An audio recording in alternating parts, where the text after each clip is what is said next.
আমরা উত্তম, আমরা বলি না মুসলমানরা উত্তম জাতি, না আমরা উত্তমরা, আমরা মানুষের কল্যাণ যদি করি তাইলেই আমরা উত্তম। এখন তো আরেকটা প্রশ্ন আছে, যে আপনারা বলবেন স্যার আপনি তো কোটিপতি, আপনি তো মানুষের কল্যাণ করবেন, তো আমি তো গরিব মানুষ, আমি কেমনে কল্যাণ করবো? কি প্রশ্ন আসে না এরকমের? কি আসে কিনা এরকম প্রশ্ন? হ্যাঁ, আপনিও কল্যাণ করতে পারবেন। আপনি একজন মানুষের সাথে মিষ্টি হাসি দিয়ে কথা বলবেন, এটা আপনার জন্য কল্যাণ। কি এই মিষ্টি হাসি দিয়ে কথা বলতে কি টাকা লাগে? ধনী গরিব হওয়ার শর্ত না। একজন মানুষের সাথে মিষ্টি হাসি দিয়ে কথা বলবেন, একজন মানুষকে ভালো পরামর্শ দিবেন।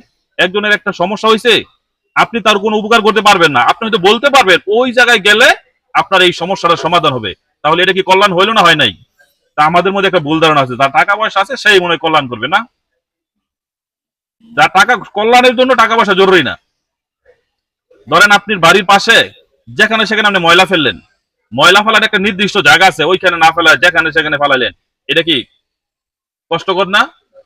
ইমাতাতুল আযা আনিত তরিক, একটা হাদিস আছে না এরকমের, যে কষ্টদায়ক বস্তু রাস্তা থেকে সরাই ফেলতে হবে। আপনি যেখানে সেখানে ময়লা না ফেলে একটা যদি ডাস্টবিনে অথবা একটা নির্দিষ্ট জায়গায় ফালান, তাহলে এটা কি আপনার দ্বারা কল্যাণ হয়েছে নাকি হয় নাই? তাহলে কি মানুষের উপকারের জন্য, মানুষ মানুষের কল্যাণের জন্য, মানুষ মানুষের ভালোর জন্য কি টাকা পয়সা থাকা জরুরি? টাকা পয়সা লাগবে না? টাকা পয়সা ছাড়াও মানুষ মানুষের জন্য কল্যাণ করতে পারে। সম্মানিত ভাইরা, এই আয়াত থেকে আমরা, কোরআনের এই আয়াত থেকে আমরা এইটাই শিখতে পারলাম যে কুনতুম খায়রা উম্মাতুন উখরিজাত লিন-নাস তা'মুরুনা বিল মারুফ ওয়া তানহাউনা আনিল মুনকার। এই আয়াতের পরের অংশটা কি? উত্তম মানুষ হইতে গেলে, উত্তম উম্মত হইতে হলে মানুষকে ভালো কাজের কথা বলতে হবে, খারাপ কাজের নিষেধ করতে হবে। তাহলে ভালো কাজ কি, খারাপ কাজ কি? ধরেন আমাদের দেশে কি নেশা আছে না? এমন হতে পারে যে আমার সন্তানরাই নেশা খায়, আমরা খালি কি দোষ দেখি কারটা? আরেকজনের পোলা দোষ দেখি, অমুকের পোলা বলে নেশা খায়। হইতে পারে না আমার সন্তান?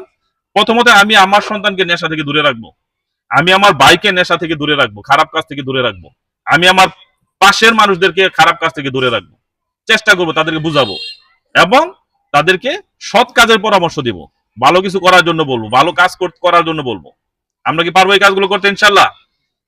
সম্মানিত উপস্থিতি, বাংলাদেশ জামাত ইসলামী মানুষের জন্য, জামাত তৈরির পর থেকে অদ্যাবধি পর্যন্ত কাজ করে আসছে।